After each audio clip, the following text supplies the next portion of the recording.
वालेकुम नाज़रीन। हम आज डिप्टी कमिश्नर ऑफिस में हैं और तारीख़ है आज 17 अक्टूबर और मैं डिस्ट्रिक्ट कुरंगी प्रेस क्लब का सदर मोहम्मद रुस्तम कादरी व बानी हूँ।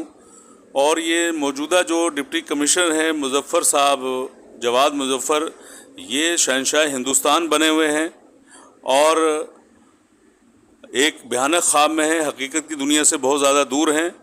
और जितने भी मनफी प्रोपेगेंडा है, जितने भी गलत काम हैं कुरंगी में हो रहे हैं, वो इनके इल्म में हैं सारी चीज़ें। और मेरे इल्म में ये चीज़ें भी आई हैं कि ये जो है सियासी जमातों को खुश करने के लिए मुख्तलिफ़ कमेटियों में उनके नुमाइंदे इन्होंने डाल एडजस्ट कर रहे हैं अभी आके।